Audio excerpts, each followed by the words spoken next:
Okay, so what is wealth?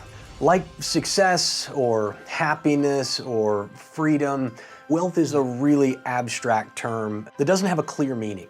And all that really means is that it requires context for us to really understand and to put a valuation on it. I'll give you an example. There's really no such thing in your mind as what is hot or what is cold. There's no such thing as fast or slow. There's only faster than we thought or slower than we thought. It requires that you have an idea or a preconceived notion in your mind of what this means before you can effectively evaluate whether or not someone is free or wealthy or happy.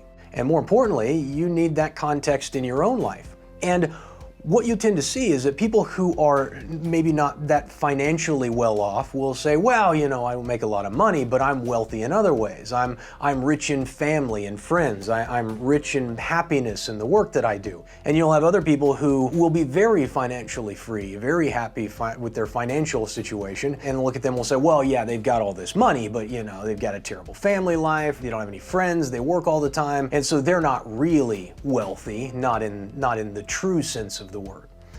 And the first thing I would tell you is that I don't know that there is a true sense of the word, but I do want to try and give you a definition that I think will apply to all people in all cases. And for anybody who uses this definition of what wealth is, they will instantly be able to gauge, both for themselves and for others, how much wealth someone truly has. So in books like The Greatest Man in Babylon, which is one of the greatest books you could ever read on personal finance. It's written from the mindset or from the perspective of someone who lived in Babylon back in, you know, the early days, early times. And all the stories are told from the people, the characters in that time who lived there. And one of the things that they make abundantly clear inside of that is that, hey, if you want to amass great amounts of wealth, that wealth is really a tool. That we don't want that the stuff that we buy and all the things that we get, that the money itself, the wealth that we accumulate, is designed to be put to work for us. At one point they even refer to as enslaving your wealth, putting your children to work for you, which is kind of an odd analogy, but I guess it works when you look at the time period.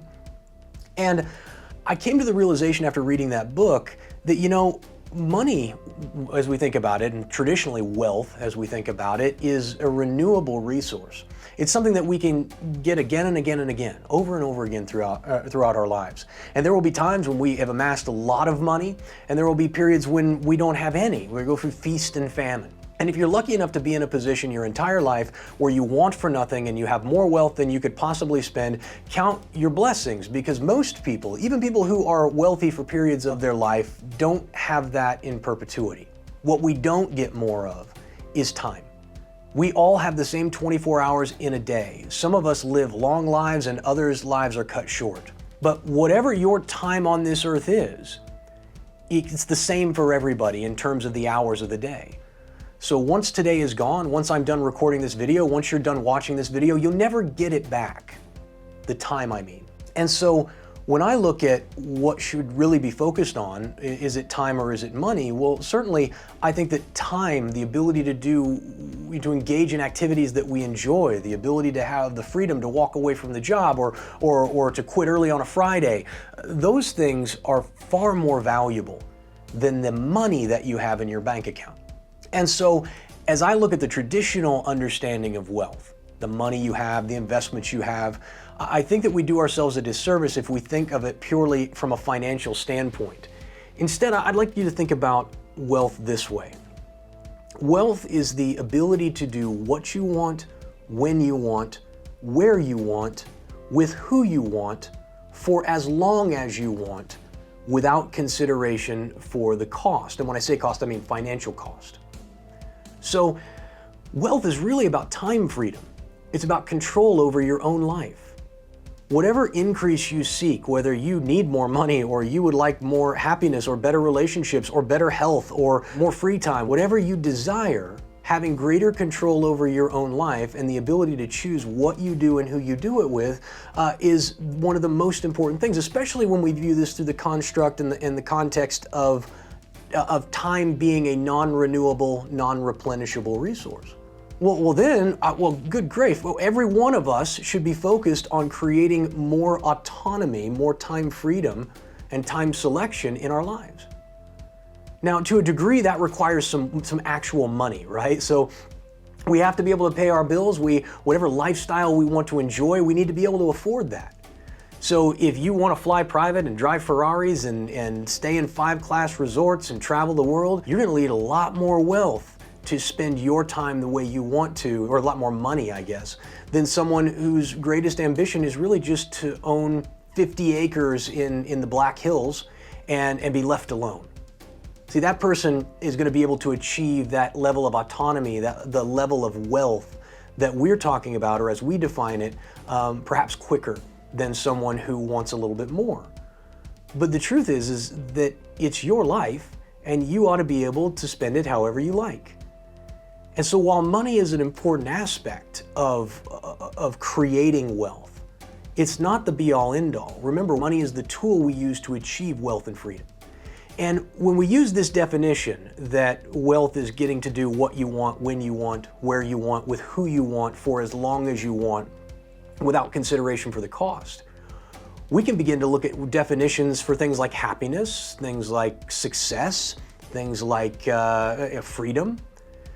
And we can use that same process to define those as well.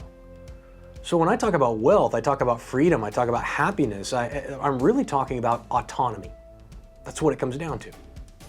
It's the ability to choose how you spend your time and who you spend it with, and not having to worry about what it costs, because you have the financial means to do it. It also gives you a measuring stick to judge yourself, and if you feel the need, others, on how truly wealthy or happy or free they are. Because there are a lot of people today who are focused on freedom and liberty, as it's commonly referred to, and they think the answer to that is political. I got to solve these political problems, I got to get the right people in office, I got to hire them, and then once they're in office, then they'll do the job of giving me the freedom that I am justly entitled to. And I happen to believe that that's just the wrong philosophy. That's not how we create freedom or liberty or autonomy for ourselves. It's not how we get wealthy. We don't get it by stealing from others, by taxing them. We don't become wealthy by engaging in activities that we don't enjoy for long periods of time, so that at the end of our lives we can someday retire and hopefully have enough money to pay our bills so that we can see the fruits of our labor, I guess. To me, I am unwilling to wait another day, another hour, another minute for my freedom. I'm unwilling to wait another year to build my wealth, to have that sort of autonomy in my life. And so instead of focusing on those things, because of the way we define it, or the way I've defined it here today, it shifts the focus from external to internal. I start asking different questions like, well, what do I want to do with my life? What do I want my life to be about? What do I want my legacy to be about? If I had to get up and do something every day, be engaged in work, what work would I find fulfilling? What would I want to do every day from now until the day I die? What would bring me joy when I showed up at the office, rather than being something I have to do between the weekends? And it also causes you to rethink and reevaluate how you go about getting that. So see, in order to create that kind of autonomy that I've talked about today, you really need to do three things. The first thing you need to do is you have to build rare and specialized skills. And the reason that we do that is you need skills that are in high demand and that command a high wage.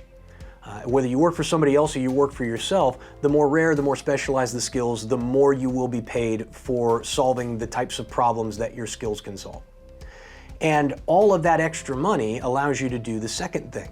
So after you've acquired those, you command a high income, is to spend less than you make. And this is where the majority of Americans, I think, fall flat. Yes, there are some who really struggle to pay the bills every month, but I think most people struggle, especially even the middle class America struggles, because their lifestyle exceeds the income, or at the very least, the lifestyle matches the income. And as you get a raise, as you improve, as you grow financially, the bills, the requirements, the dependence also increase as well. And so most people live at their means. And in order for us to truly create the kind of autonomy that we're talking about, we have to spend less than we make. The third thing that you have to do if you want that kind of autonomy that we're discussing, is you have to control the source of your income through entrepreneurship and investment.